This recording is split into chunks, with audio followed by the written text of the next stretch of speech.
4th, year 2015, to take up the continuation of the jury trial, Commonwealth versus Eric Nelson. Do each of the attorneys waive the call of the jury? Yes, Judge. All right. Mr. Foreman, on behalf of the defendant, you may call your first witness. Yes, Judge. The defense calls Sergeant First Class Eric Nelson. Sergeant Nelson, if you would please come to the witness stand.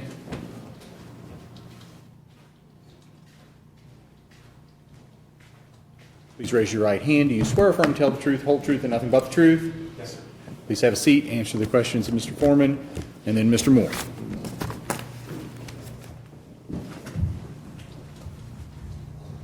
Good afternoon.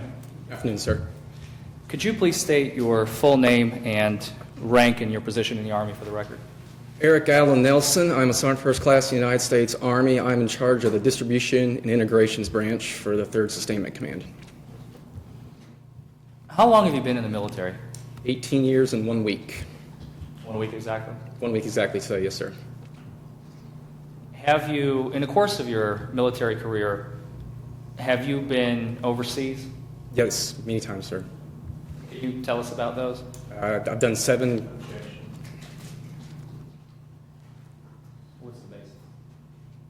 Approach. All right, well, let's approach.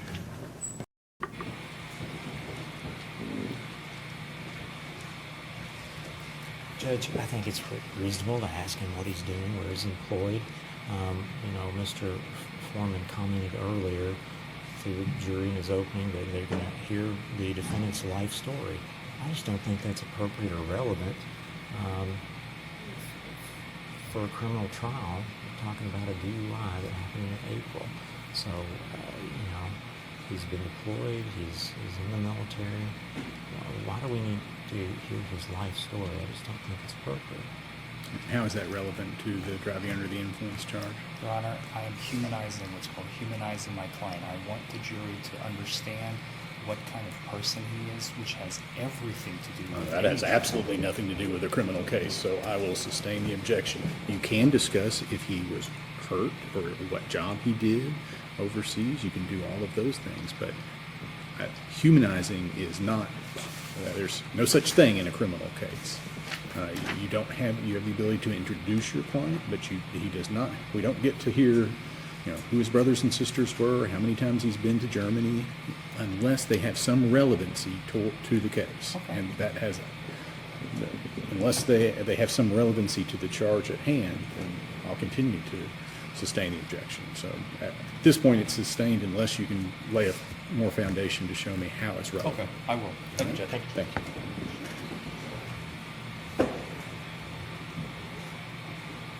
Yeah, sorry. That's me, isn't it? I got the white noise.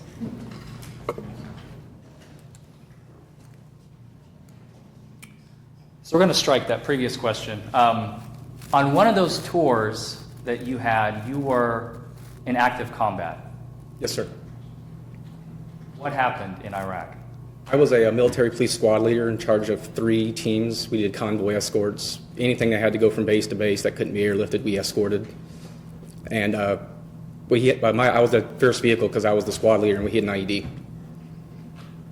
And what did you see During which part, sir? during the explosion of the IED? Oh, it went off. Luckily, it was buried a little too deep, and they mistimed it, but it hit the front of our vehicle, took out both of the front wheels. My gunner took shrapnel. Did you suffer any injuries as a result? Yes, I did. Tinnitus, hearing. I had a little blood. I didn't rupture an eardrum, but I took damage to my eardrum, and I sensed and I have hearing loss in my right ear and tinnitus in both ears, sir. When were you diagnosed with that? That was shortly after that. Did you go back to Iraq or Afghanistan after this incident Yes, occurred? yes, sir. Were you ever in active combat again? Yes, sir. You were in a war zone, right? Yes, sir. But were you ever injured again as a result of military activity? Yes, sir. Our whole platoon was guarding a power station, Baghdad West Power Station, substation, and we hired local civilians to, pick up trash, clean up, that type of stuff. And they drove in through the gate because we cleared them and everything, but they exploded. They had 500 pounds of explosive in the garbage truck. And what kind of injuries did you sustain as a result of that incident? I took small little shrapnel, nothing to qualify for the Purple Heart, but one of our female soldiers, she was disintegrated. And another soldier, he had the walls, the big T-walls they call them, to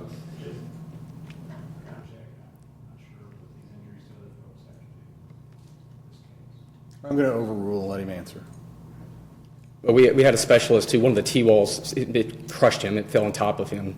And again, that's another moment where I was very close to it. I was behind a T-wall, but just the noise, it really affects my hearing. So you were in the line of action a lot. Yes, sir. Are you being treated by I don't think you call them that, but psychologist or psychiatrist? Yes, in the Army we have a behavioral health specialist. They're licensed civilians who kind of specialize in military trauma. And what do you see them for? I originally went for them for sleep issues, and they put me on Lunesta for sleep because I have insomnia. And it's just something we don't like to talk about, but I've been diagnosed with an anxiety disorder, an adjustment disorder, and PTSD.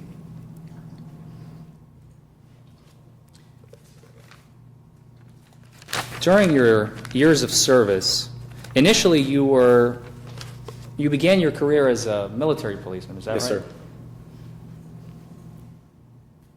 Were you trained on DUIs? Yes, sir. I was a military police officer in the state of Kansas, and the state trained us on FS, the field standardized test, and the Intoxilizer 5000.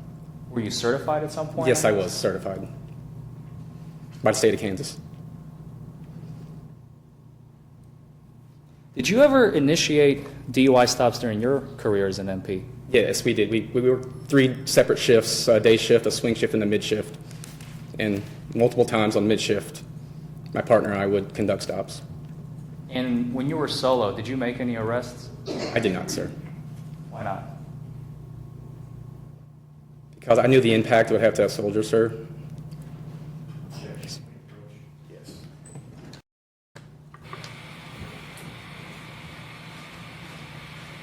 This is exactly what Your Honor ruled was inappropriate, was testimony regarding collateral consequences. He's not talking about himself, Judge. Well, Mr. Foreman, That was not my intent. My All only right. question was, why did he stop people, or excuse me, why did he not arrest them? That was my entire And what question. is the point of that except for him to say because of the impact on the victims? I will sustain the objection. I will admonish the jury. If it happens again, there'll be sanctions. Thank you, Judge. Thank you. All right, ladies and gentlemen of the jury, I had made a previous ruling concerning any collateral consequences, and I want to be clear about this. You cannot, when you make your decision, consider what is going to happen to this defendant if he is convicted in his military career. You cannot consider that.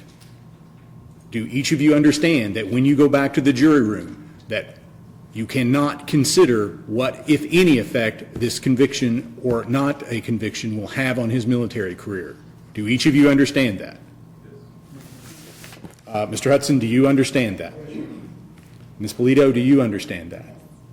Mr. Robinson, do you understand that? Ms. Liverman, do you understand that? Ms. Thomas, do you understand that? Ms. Roberts, do you understand that? All right. Thank you. You may proceed.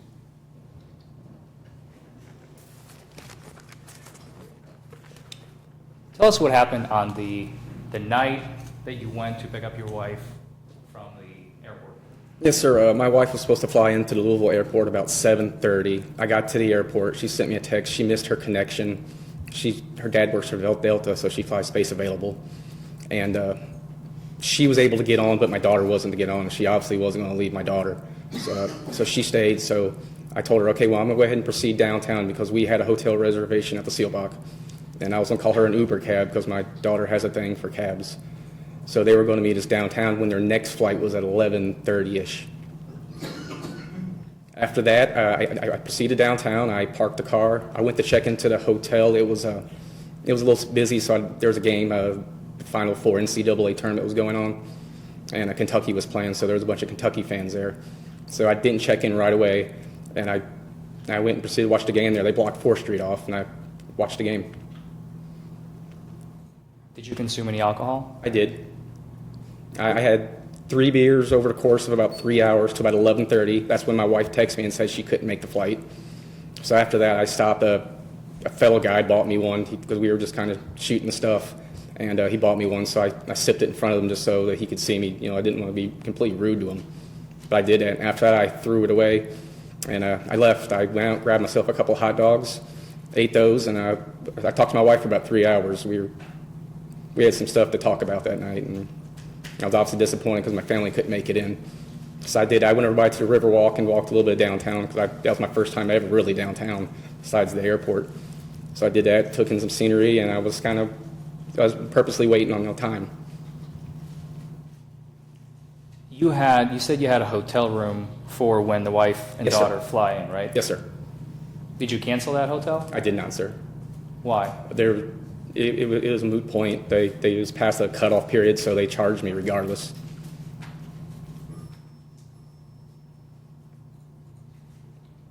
You could have stayed at that hotel, Of course, sir. I was right next to it. That's where I got my hot dogs at. but you chose to drive. Yes, sir. Why? Because I waited 3 hours. It was about 2:30, 2:40-ish, and I was not under the influence of alcohol. Which route did you take to get home? Back to base, excuse me. I can't remember the downtown street names, but it took to 65, and I took 65 south all the way to Gene Snyder, I believe 264, and I took that, made a left on Dixie Highway, proceeded to Fort Knox. What would have happened if you were stopped at the gate and you were under the influence? They would have smelled it and detected it and apprehended me right there. And it would have been on base, right? Yes, sir.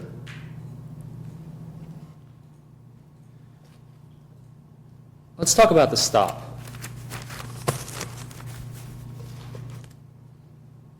Right before you were stopped, what were you doing? I was driving down the road. I believe the speed limit was 45. I had the cruise set, just listening to the radio. I approached a bridge or a hill. I can't remember which exactly it was. When I crossed over, that's when I saw the two state troopers parked off in like a little, not really an alley, it was like a little cutout, I guess. As soon as I saw that, I turned my turn signal, moved over to the left lane, gave them plenty of distance. Then I turned my turn signal back and went to the right, got in the right lane. You were concerned with the officer's safety, right? Well, of course, I mean, As a former officer yourself. just as a human being, yes, sir. When you came back to the right lane, what happened? As soon as I turned my signal to go right, I saw him pull out, and almost immediately his lights came on. And did he initiate a stop? Yeah, he came up right behind me. I waited a second because I didn't know if he was going to fly past me for a call or something. When I knew he was behind me, I pulled over to the right. And he pulled up beside you, or behind you? Behind me, yes, sir. What happened then? I don't remember if I turned the vehicle off or not. I don't think I did. I did put my flashers on. And as he was walking, I was already grabbing for my license, insurance, registration. When he asked me for it, I had it ready, accessible up on my sunglass visor, and I handed him the information. He asked me, where, I can't remember the exact wording of it, what was I doing tonight or where was I coming from, one of those two questions. But he asked me that, and I told him I was waiting on my wife. She was supposed to come in from Atlanta. And then it's when he says, well, I smell something fruity in your vehicle. Specifically said fruity. And I'm like, it could be a couple things. I had a Monster Energy drink, and I had 2 dozens of flowers in the back of my car for my wife and daughter. He asked you the question, did you have anything to drink? Yes. Did he say, did you have anything to drink recently? Yes. And what was your response? It was no. What happened after you said no? That's when he asked me. He asked that before he said he smelled something fruity. Then he asked me to exit the vehicle. There was some testimony from the officer that you used the truck to steady yourself. Yes, sir. What is that all about? It's a full-size F-150, and it's got a 4-inch lift on it. It's the way it came when I bought it. And it's a big truck, and I'm not the tallest person. I use the door every single time I get in and out.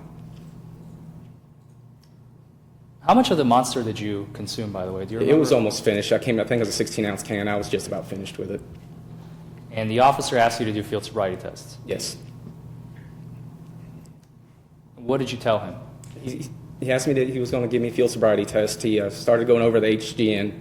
I said, I'm an MP. I kind of understand how this works, but I do have vertigo and tinnitus. And what was his response? There was no response. I don't know if he didn't hear me or he went right into reading the instructions for the horizontal gaze nystagmus.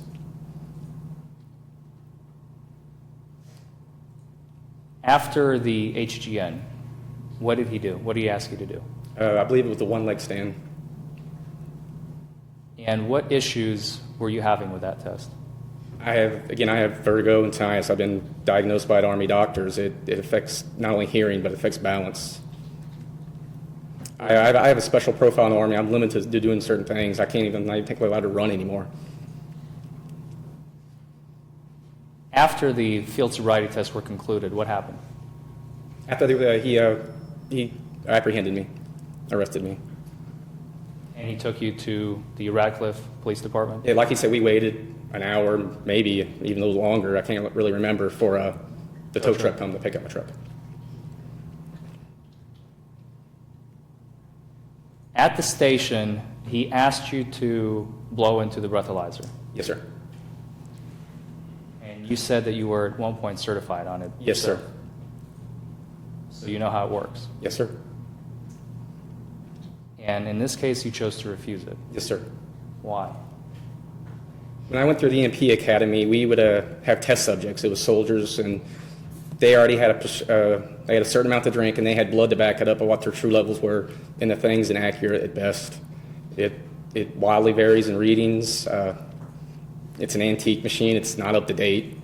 And even the instructors who were certifying us on this said it's a flawed piece of equipment. Even if it's functioned properly, it's just giving you an estimate of your breath. It's not testing blood. Not testing blood alcohol. No, sir.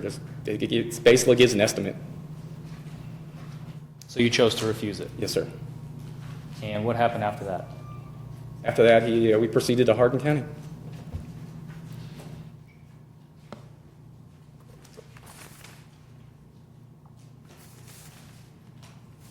Those are all the questions I have.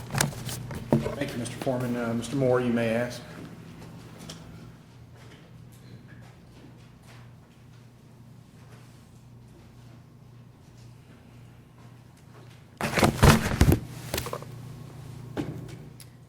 Mr. Nelson, you said you've been diagnosed with tinnitus and vertigo. Yes, sir. And what is tinnitus? Tinnitus, it's a damage to the part of the inner ear that it's constant ringing in both ears. Ringing in the ear. Ears, and it affects balance. Okay. And what is vertigo? Vertigo, it comes and goes in waves. It's usually always there. It feels almost like you're on a cruise ship, and it's got that slight rocking to it. Which is it? Does it come and go, or is it always there? It's always there. Okay, always there. And that's why I was diagnosed with it, yes, sir. But even though, I've not noticed you having any problem walking in and out of the courtroom today, why is that, if it's always there? It's always there. I mean, I'm used to it by now. I don't crawl everywhere, sir. I can walk. Right, your balance is okay most of the time, isn't it? No, sir, it's not. Okay, but it's okay today? I still use tables to help me get up, and stairs always get me. But you can walk, and your normal walking balance is fine. Or at least today it is. I don't feel it to be fine, sir, but Okay, all right. But you're saying that night it wasn't? most of the time it's not, sir. Okay. And you're saying that you told the officer this when he asked you if you had any problems? Yes, sir. Okay. Let me ask you this. If when you were an MP and you saw someone who was crossing the center line and the fog line multiple times, you think that might be an indication that they were under the influence? It could possibly be, yes, sir. Okay, that might be something you'd look into a little further, wouldn't it? Maybe, maybe not. Okay, maybe not. Maybe not. If it happened at 2 in the afternoon, nobody would do anything. Sure. Okay. So if you see bad driving in the 2 in the afternoon, you wouldn't have done anything about it? Define bad driving, sir. Okay, well, I'm defining it the way you were driving, crossing back and forth across the center line and the fog line. I was just using a turn signal to switch lanes, sir. That's all I was doing. Okay, but you heard the officer's testimony that even after you passed him and he pulled in behind you, you continued to go back and forth across one line and then the other. As soon as I saw him, sir, I turned on my turn signal and I was already pulling off the side of the road. Okay, so you deny that you did any of that? Yes, sir, I did not. Okay, all right. But if you had seen that when you were an MP, you might look into that. Maybe, further. sir. Okay. And that person that you might look into it further, if that person smelled of an alcoholic beverage when you had made contact with them, would that possibly think that you maybe need to ask a few questions, make a few observations, and decide whether this is appropriate for a DUI investigation? If I was sure it was alcohol, yes, sir. Okay. And so what about somebody who smelled of alcohol, had red eyes, and their speech was slightly slurred? Do you think that might be enough for you to initiate a DUI investigation? Maybe, maybe not, sir. Okay. Well, let's say you decided it was, all right? And so, and you decided to administer those field sobriety tests to that person, all right? And as that person was getting out of the vehicle, they had to use the vehicle to steady themselves. Do you think that might be something you would consider a clue of impairment? It depends what you mean by using the vehicle to stabilize themselves. People use doors all the time. Okay. Well, let's say you administered the horizontal gaze nystagmus test and you saw nystagmus in each of those three categories in both eyes. Do you think that you might start to draw the conclusion that this person could be under the influence? Always possible, sir. Okay. And if, as you did, you administered the one-leg stand and the person put their foot down twice and never finished the test, do you think that might be an indication when you were an MP that that person was under the influence? Had they told me if they had vertigo or tinnitus or any injury, I probably would have called my supervisor. But they didn't tell you, so you might assume that that was an indication of impairment, right? I would ask them what's wrong. And let's say you gave that person the walk and turn test and they stepped off line, they used arms for balance, exhibited 3 or 4 of the possible clues in that. Do you think you might conclude that that person was under the influence? I could do that, yes, sir. Okay.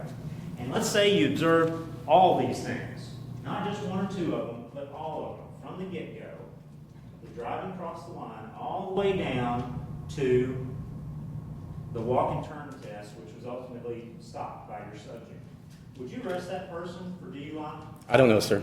You don't know? Okay. And then when you, let's say you did, and you took that person down to the intoxilizer machine, and whether you believe it was accurate or not, you offered it to them, and they said, no, I don't want to take it. You think that might be an additional clue that they were under the influence? No, sir. No, sir. And you, I believe, have already admitted that you'd had several drinks earlier that night. I did have 3 earlier that night, sir. And you agree that you did tell the officer when he asked you how much you'd had to drink, that you said you'd had nothing. He asked me if I had any recently, and I hadn't. It'd been almost 4 hours. Okay. Now, I noticed you said something different from what the officer said about that. He was very clear that he didn't ask whether you'd had anything to drink. He asked you how much you'd had to drink. Now, which do you recall? Have you been drinking recently? Have you been drinking recently? Yes, sir. Okay. All right. And so you took that to mean in the last few minutes, or what did you take that to mean? Last couple hours. Okay. And you'd had nothing? No, sir. All right. You'd stopped and you'd wandered around the waterfront for how long? Talked to my wife for about 3 hours. Okay. Until my cell phone went dead.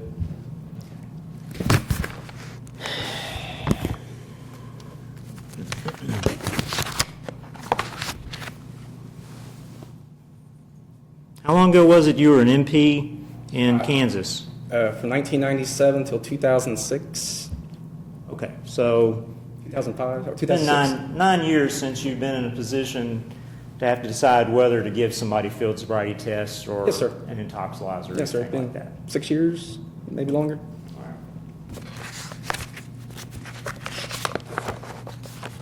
I'm sorry, Judge, I'm hitting this microphone and I know it's loud.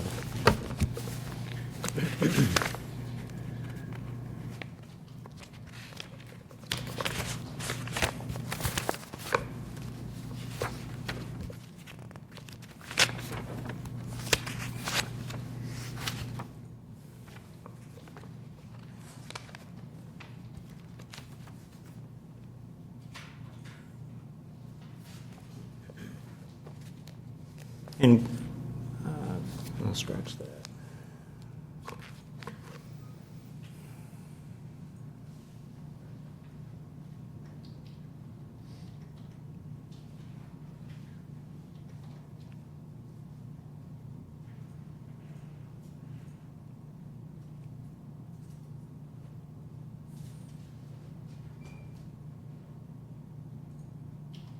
You said that after when you saw the officers and you were just getting over, Yes, sir. and that you used your turn signal when you did that. Yes, Is that sir. right?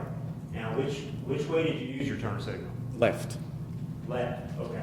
So you're saying you used your turn signal, you got over, Into the left lane, yes, sir. and how far over did you go? Into the lane? All the way across the dotted line? Yes, into You the, just straddled it? no, all the way into the line. All the way over. All right. And then did you move back to the other lane you'd originally? Yeah, I can't remember the exact distance. It was a little ways, sir, but yes, I did. Okay. Did you use your signal for that too? Of course, sir. Yes, I did. And it was after that the trooper was behind you and turned his lights on? Right when I turned my right turn signal on, I looked in my rearview mirror and I saw him pull out, and almost instantly the lights came on. Okay. All right. And it's your testimony that you didn't cross the line any more times? No, sir. I was pulling off the side of the road at that point. All right.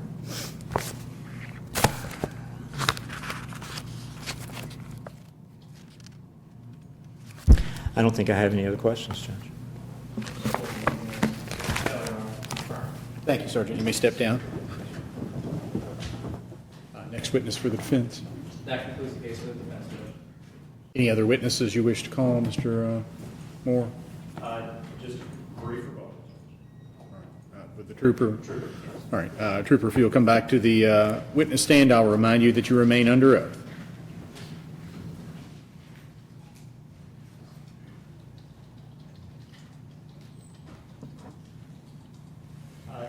Trooper Leonard, you've heard the testimony about the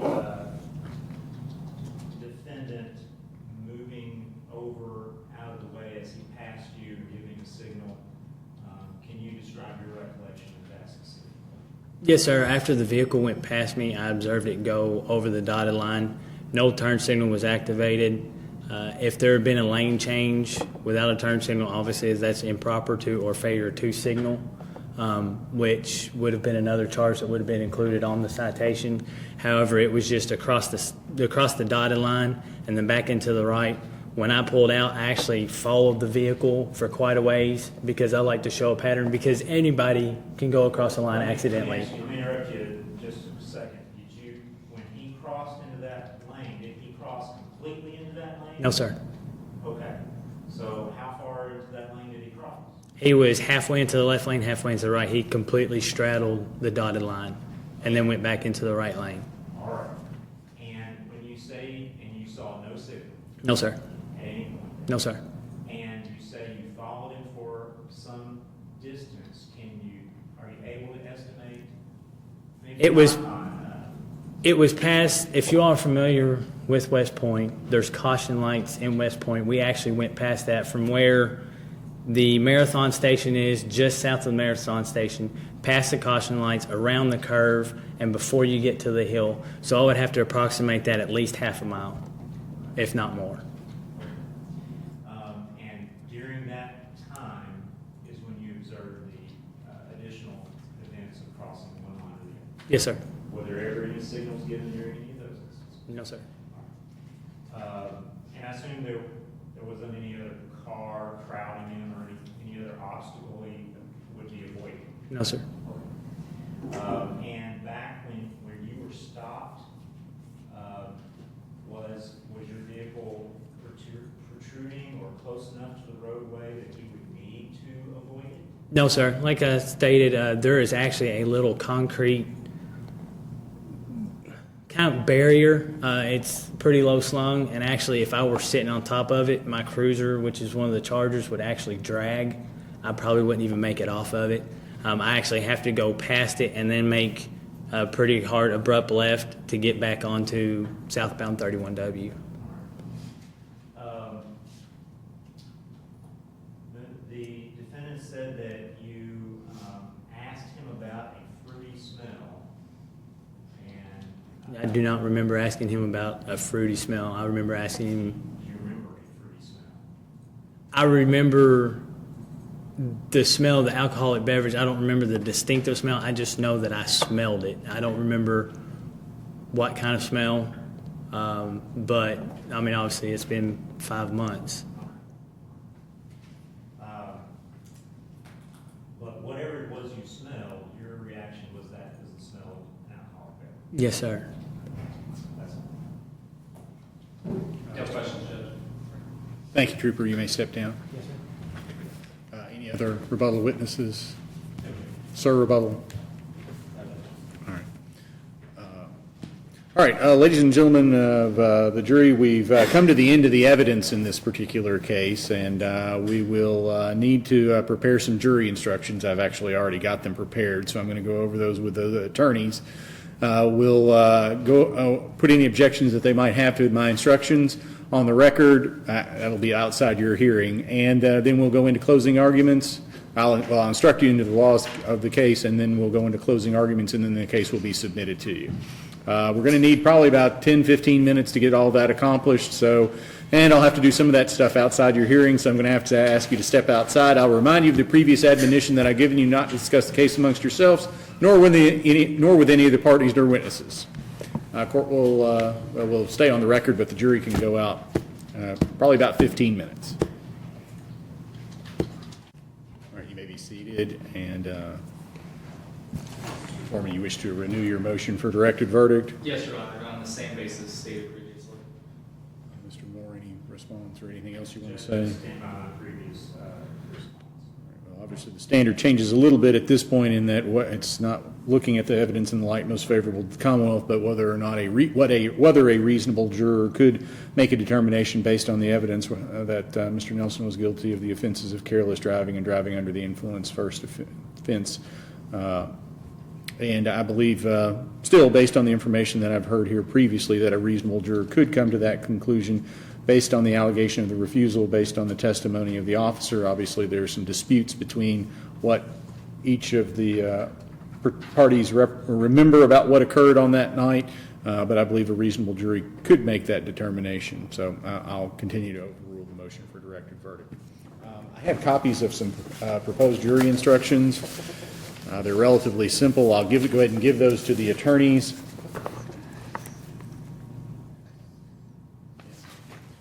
If you'll take a look at them, come back to chambers, we'll discuss them, and then we'll come back out on the record and put any objections that you might have on the record.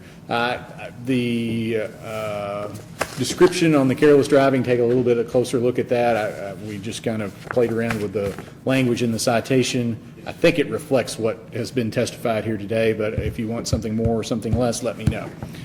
Court will stand in recess. Please be seated. We are back on the record on September 24th of the year 2015. Take up the continuation of the jury trial Commonwealth versus Eric Nelson.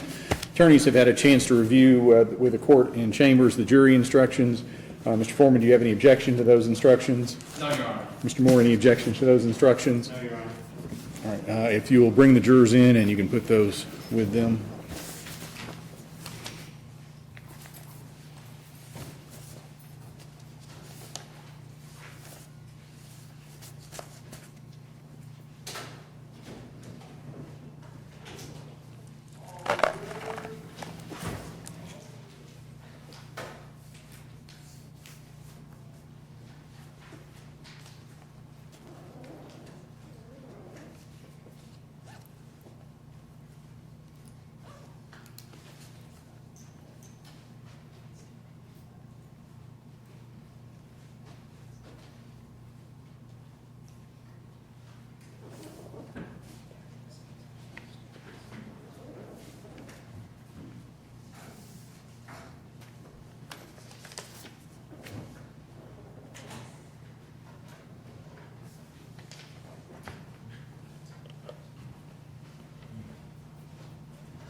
And you may be seated.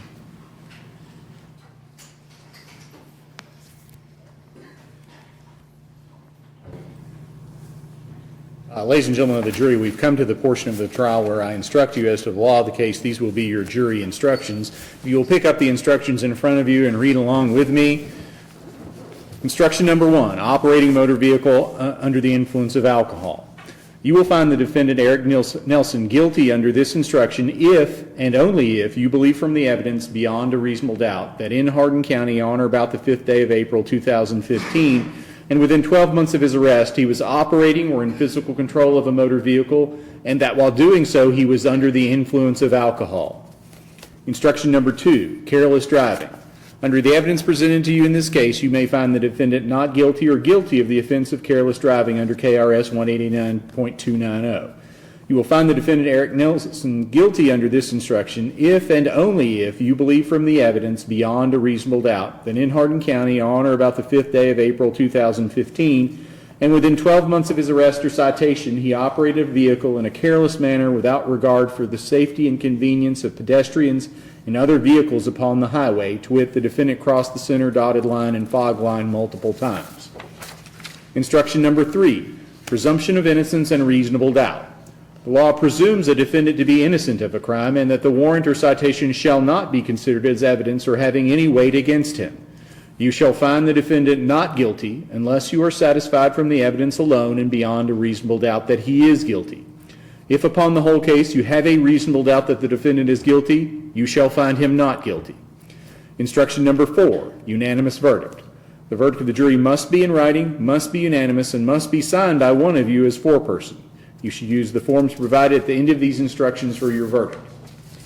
On the first page of your verdict forms, you have verdict form A or verdict form B. You must choose one or the other. We, the jury, and those read, we, the jury, find the defendant not guilty of operating a motor vehicle while under the influence of alcohol, or we, the jury, find the defendant guilty of operating a motor vehicle while under the influence of alcohol. And then the next one is the careless driving verdict form, and it reads, we, the jury, find the defendant not guilty of the offense of careless driving, or we, the jury, find the defendant guilty of the offense of careless driving. Mr. Foreman, on behalf of the defendant, you may close. Thank you, Judge.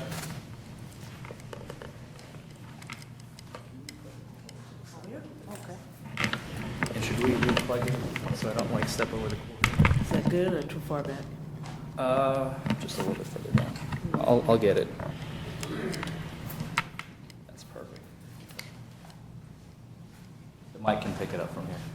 Just don't get too far in front of the podium. As long as you're parallel to it, as I understand it, it will pick it up.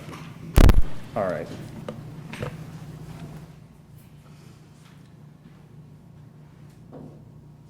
Almost good evening. We come to the conclusion of the case. I'm sure that you all understand that up until now has just been an inquiry into the facts of the case. We've heard testimony from both the arresting trooper and my client, Sergeant First Class Eric Nelson. Now I'm going to be giving you the concluding statements, and I ask that you pay close attention to what I'm about to say. The officer testified, and we have heard him say that he was parked on the side of the road, and my client was approaching. My client's testimony was, and we have, again, as always, in every case, you're going to have conflicting testimony, so it's best, I leave it all up to the jury. You are the arbiters. You heard the testimony, and you make the decision. So we had conflicting testimony as to what the officer saw and the way my client actually reacted. You heard whether he used a turn signal, whether he did not use a turn signal. All these things are indicative of a person who is in control of a motor vehicle and in control of his actions, of his body, if and only if you can see that he is not under the influence. If he were under the influence, you lose control of the motor skills, especially when you're operating a motor vehicle. You are not able to, you would not use a blinker, you would not turn on hazard lights. You forget these things. You're trying to multitask, and that's why they do these field sobriety tests. Now let's go back to the hotel situation. Why is that important? Eric Nelson had a decision that he could make. One, he realized his wife is not coming, so there is one of two options available to him. Stay at the hotel at the Seal Block that he is already paid for, that if he is impaired and is unable to drive, he would just stay at the hotel and then drive in the morning. He understands completely the consequences of driving under the influence because he used to be an MP himself. He knows, God forbid, if he comes to that gate under the influence, what's going to happen to him. And he did not operate a motor vehicle under the influence. He was sober. He waited to sober up, he had food, and finally, around 2:30 in the morning, he made the decision to drive back to base. He left the hotel, lost the money on that as the wife was not coming in. Now, you also heard testimony from Mr. Nelson. There was the whole issue of field sobriety tests. Now, these things are designed. They are designed to find whether or not an individual is under the influence. However, they're also designed for what I like to call dead Chinese women. Why these three? Because the average person in this world is dead, the average person in this world is Chinese, and the average person in this world is a female.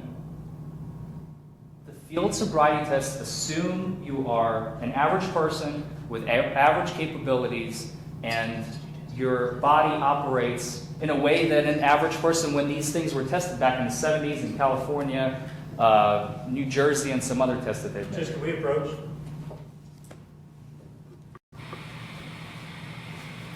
Judge, I hate to interrupt someone's closing, but he is arguing facts not in evidence. There is no testimony about what these tests were designed for, anything about studies in California. It's not appropriate for closing. I understand there's wide latitude, but to be giving testimony in closing goes too far. Whatever I say is not evidence, so I think I'm allowed a little bit of latitude. A little bit, yeah, but Well, I think when you bring facts that are not in evidence into your closing, that goes outside the scope. You can make any fair inference from the evidence that has been presented, but I don't think that you can add facts that are not in evidence. So I'm going to sustain the objection and ask you that I'm not going to admonish the jury at this point, but I will just say that you can make any fair inferences to the facts that are currently in evidence, but you can't add anything to that. All right? Thank you.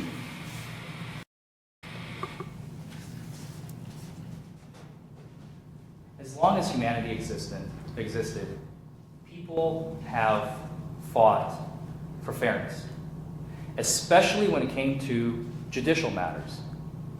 People always felt offended and belittled when a court renders a decision that is not just, that is 10 or 100 times more severe than the act committed. And I'm sure you can think, I can distinctly remember a time in my life when I was little, I was about 11, and I had to do some chores or something. And I think I got caught watching TV, and my parents came in and they scolded me.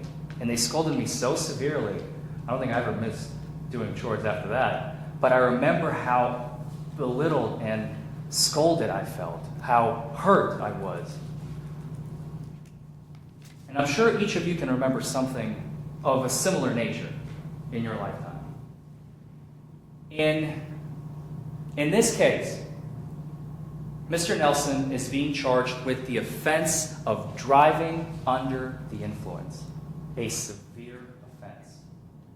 And I believe that after all of the testimony that has come, both from the trooper and my client, there is no possible way that you, ladies and gentlemen of the jury, could find him guilty of DUI. There was no other choice but to find him not guilty.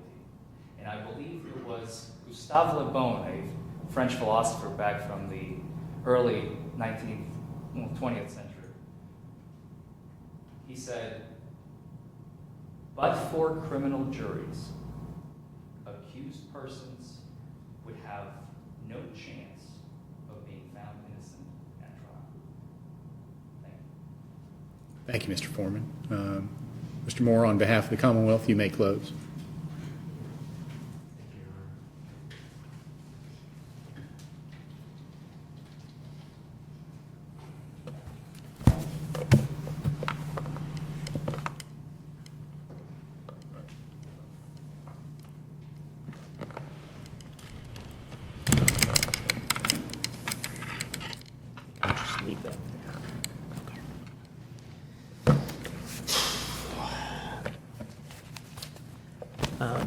Ladies and gentlemen, I think the testimony in this case is pretty clear. If you'll indulge me, I'm going to review it again because it's really important. It's really important that you see the pieces to this puzzle, okay? You know, if you have imagine a puzzle with a scraggly tail and a long nose of some type and little club feet, at some point you realize what that is. That's an elephant, okay? These pieces put together make this picture, okay? And you heard Trooper Leonard's testimony of how he initially saw this defendant. And that began with him crossing the center line as he was heading southbound coming through West Point, all right? And the officer was very clear. There was no signal. The officer wasn't pulled out into the edge of the road. There was nothing to avoid. This defendant crossed over the center line, straddled it, and then back. Okay, this wasn't a lane change with signals back and forth. That's not what happened. That wouldn't have raised the officer's attention. Okay? He pulled out after him, and it wasn't an immediate lights on and pull over.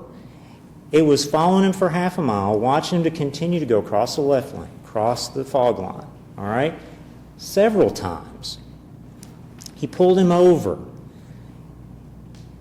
First contact with him, he smells alcoholic beverage, okay? Now, I understand the defendant kept saying, his counsel kept asking, fruity smell. Didn't he say there was a fruity smell? Trooper never testified to that. And I don't know if there's any such thing as an expert in monster drinks, but I'm thinking a trooper that works third shift who he said he has to drink those quite often might know what that smells like and how that's different from the smell of an alcoholic beverage. He was very clear of what he smelled when the defendant spoke to him.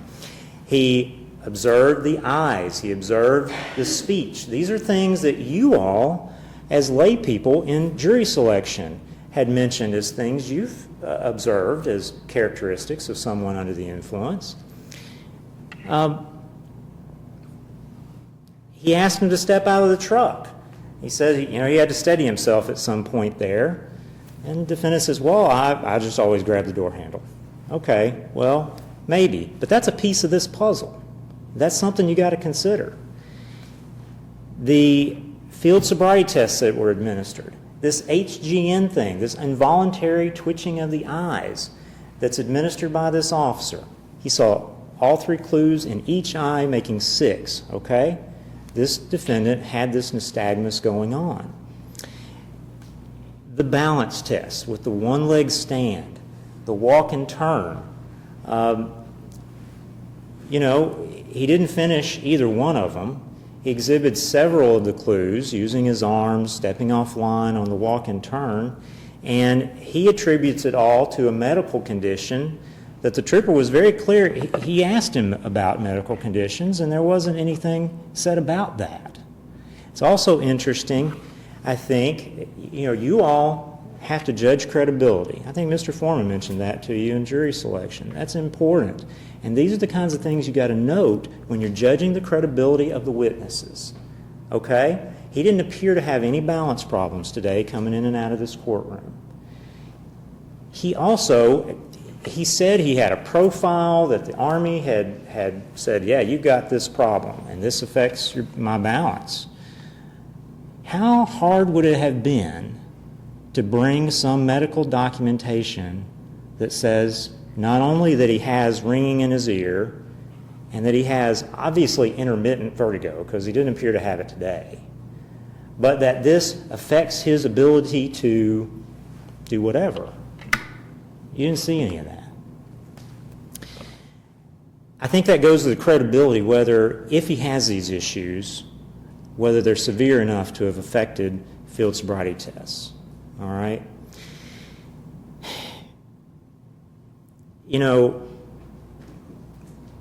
He refused the breath test, and And conveniently, he says, well, I just don't trust those things. You can't rely on those things. The defendant was an MP almost 9 years ago. And he says if faced with all these factors, he didn't know what he would do. Well, he doesn't sound like a very good police officer, to be honest. He provided additional information. He told the trooper he hadn't had anything to drink. He told you, oh yeah, I had. I drank several things, but it was long enough before I got pulled over. And I had 2 hot dogs, and I walked around while I talked to my wife.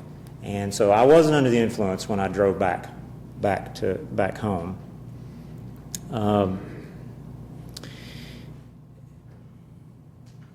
I think it's significant when you're assessing that credibility. The trooper, not knowing what the defendant was going to say, was very specific, because he always asked the question this way: how much have you had to drink? Not did you have to drink recently. The defendant wants to change the question and stick in the word recently. That's not what was asked. That's not what the trooper asked. And he said, I haven't had anything to drink, which flies in the face of everything the officer observed that night, and flies in the face of his testimony today, that he did have something to drink.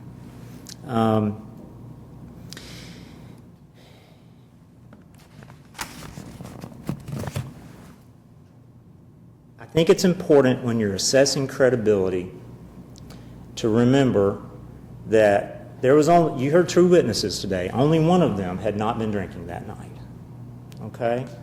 And we talked about unseen effects of alcohol. And we focused mainly on physical effects. But that could affect memory too. So keep that in mind when you're assessing credibility of witnesses.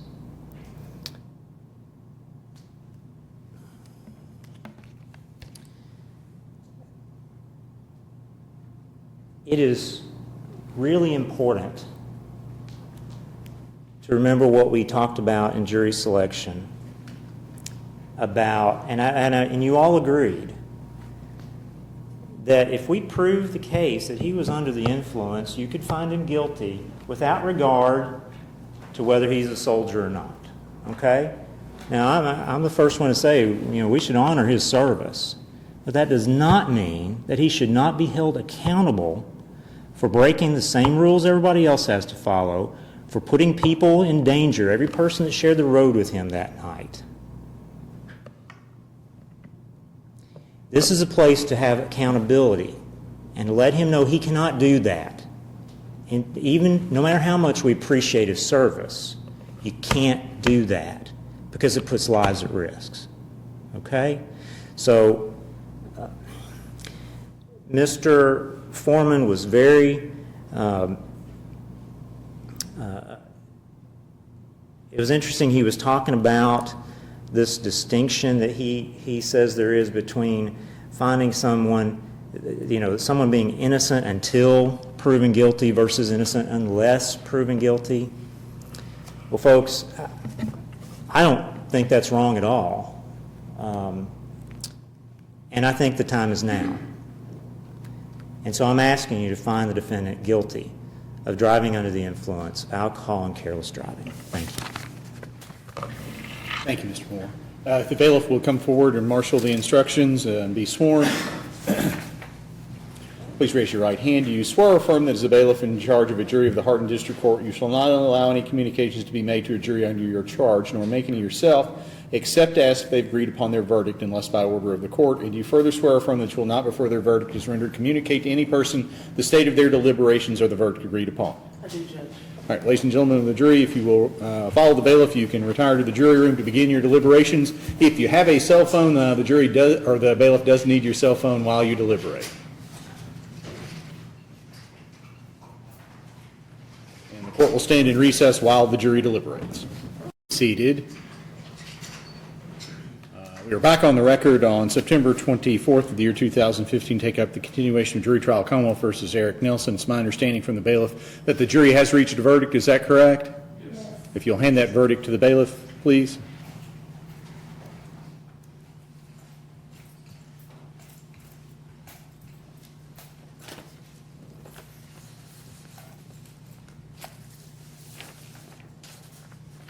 The verdict form reads, we, the jury, find the defendant guilty of operating a motor vehicle while under the influence of alcohol, and we, the jury, find the defendant guilty of the offense of careless driving, signed by Mr. Robinson as foreperson of the jury.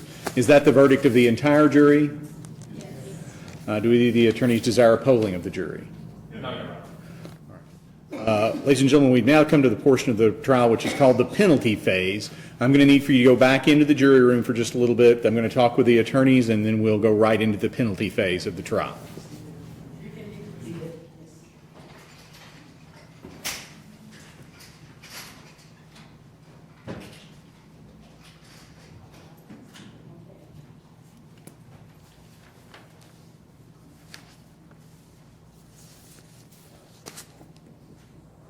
I typically do the, and you may be seated, thank you. I typically do the penalty phase much like they do in circuit court, if you wish, but if you also want to just go straight to closing, then we can also do that. I don't know if you have any evidence that the Commonwealth wishes to present or any mitigating evidence that you want to present. Could we have 5 minutes, Judge? Sure. And just for your purposes, I don't intend on presenting any evidence in sentencing, so I will just present it. All right. Well, I'll let you have 5 minutes with your client to discuss what you'd like to put on, if you want to put anything on. Make a decision about whether you want to do an opening or not, or if you just want to go straight to your witness if you wish to call a witness, and then to closing. Court will stand in recess for 5 minutes.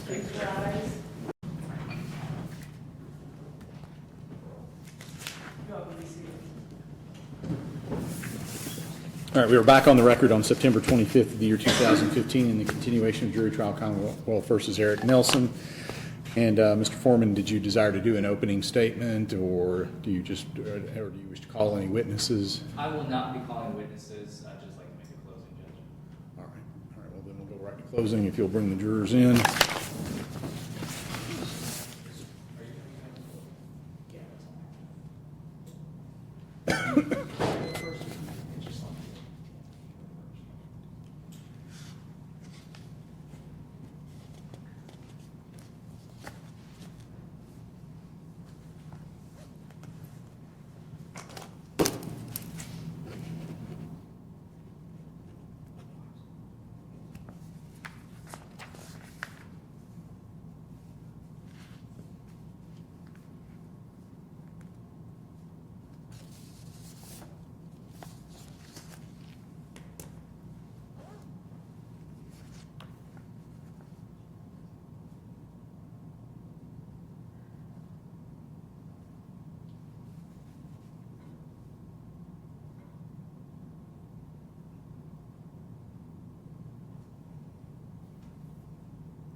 You may be seated.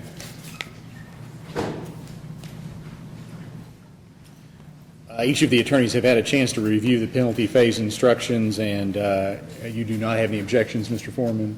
No, sir. Mr. Moore?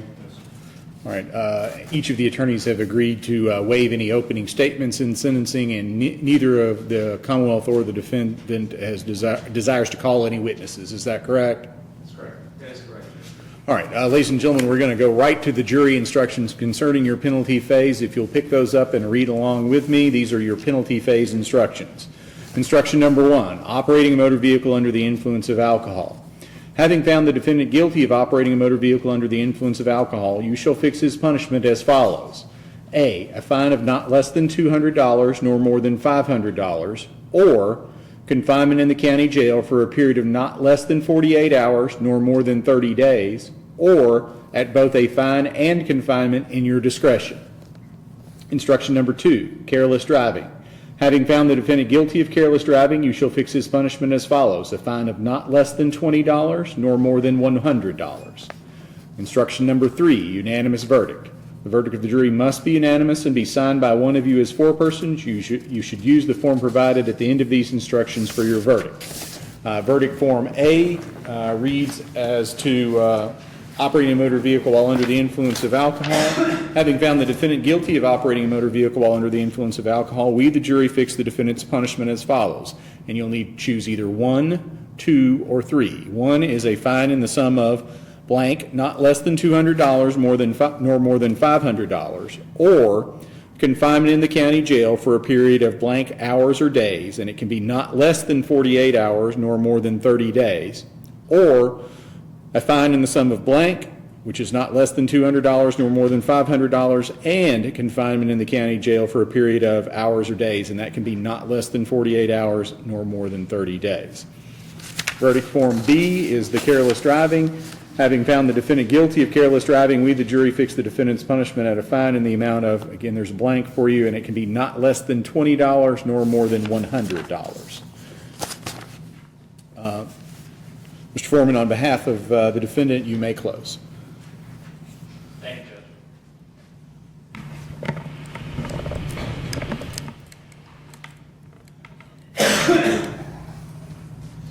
First, I wanted to say, although I disagreed naturally with your verdict, I thank you for your service.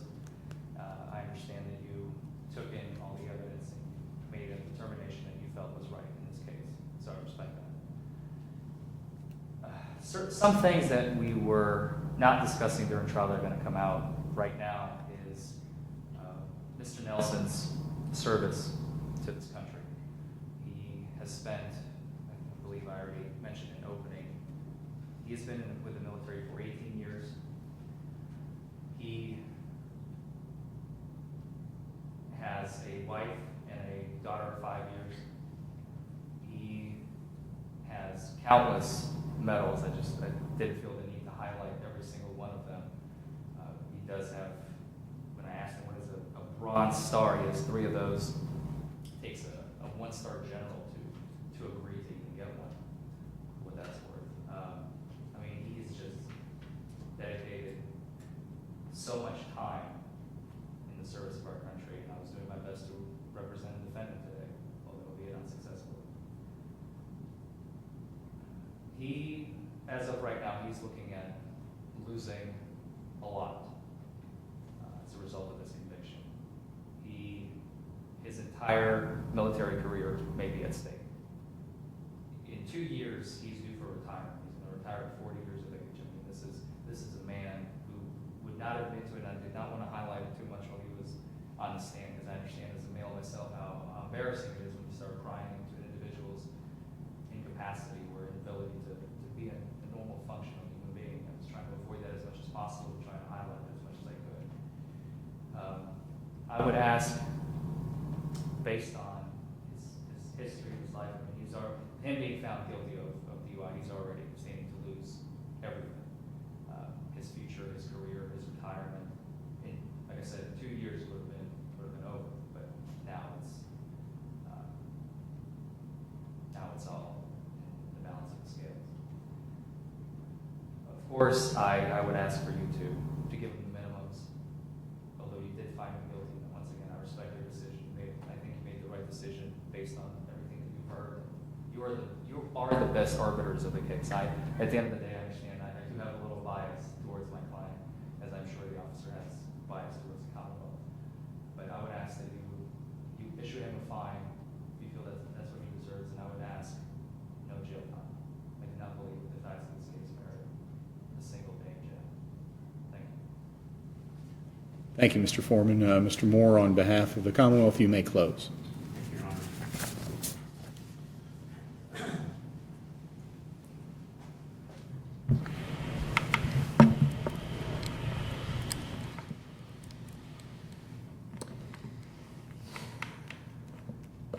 You know, I think sentencing in a case like this is kind of difficult because you do hear about a person's circumstances and you feel for them, and I'm not saying that's inappropriate. I'm not going to recommend specifically what your sentence ought to be. I'm going to trust your judgment. I'm just going to encourage you to think about what is appropriate for this defendant to be held accountable and to get the message that what he did was illegal and dangerous, because we don't want it to happen again. And his service doesn't end when he comes back from deployment. It continues. And we want him to be a good citizen here. We want his wife and his daughter to continue to have a husband and a dad. So I trust your judgment to consider the entire range of penalty. And maybe a fine is all that's needed, maybe not. But I trust your judgment in evaluating that fully and crafting a sentence that fits what this defendant needs to hear and learn. Thank you. Thank you, Mr. Moore. If the bailiff will come forward. Ladies and gentlemen, the penalty phase instructions have my signature on them. Yours do not have my signature on it. It's on a blue pen, so when you do your, just like you did with the other jury instructions, make sure you use this set because it does have my signature on it when you recommend your penalty. I'll remind the bailiff that you remain under oath, and if you will follow the bailiff to the jury room, you may begin your deliberations concerning penalty.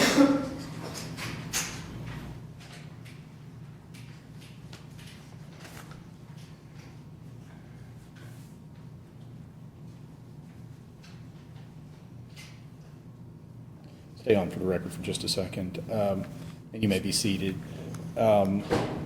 It appears that there was a pretrial suspension of his driver's license in the file, and it appears that the 120 days on a DUI first has run. So I just wanted to mention to him that obviously he does have the ability to appeal any decision, and I'll mention that again once I sentence him today. However, he won't be able to get his driver's license back since he has a Kentucky operator's license until such time as he has completed the alcohol and drug education program. So I know there may be an alcohol and drug education program available for him in the Army.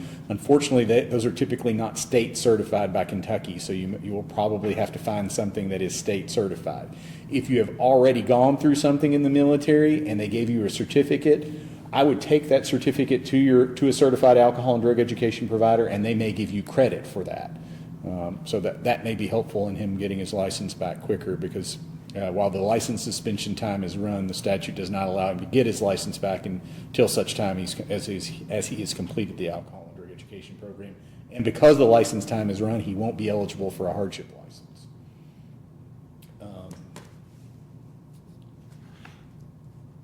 So I did just want to put that on the record and mention of that before the jury came back.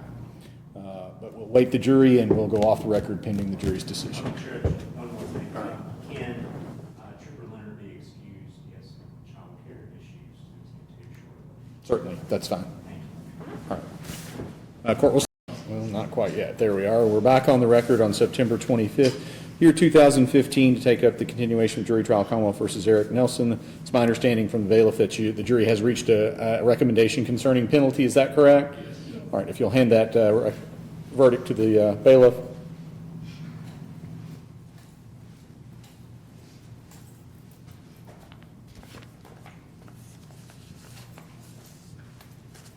Verdict form A reads as to the operating a motor vehicle while under the influence of alcohol, a fine in the sum of $200, and for the careless driving, a fine in the amount of $20, and that's signed by the foreperson of the jury, Mr. Robinson. Is that the verdict of the entire jury? Yes. Do the attorneys desire a polling of the jury concerning penalty? No, Your Honor. All right, ladies and gentlemen of the jury, on behalf of the attorneys, witnesses involved in this case, we appreciate your jury service. As you can see, this case has been going on for a little bit of time, and the only way that it became settled is because you were able to be here ready, willing, and able to try the case and make a decision. If you're parked in the back parking lot, the bailiff will let you out the back door. If you're parked out front, you're welcome to go out those doors. The jury is not being called in at all tomorrow, so I believe that will complete your jury service for the 2 months, and appreciate you even more because of that. All right? But you are free to go.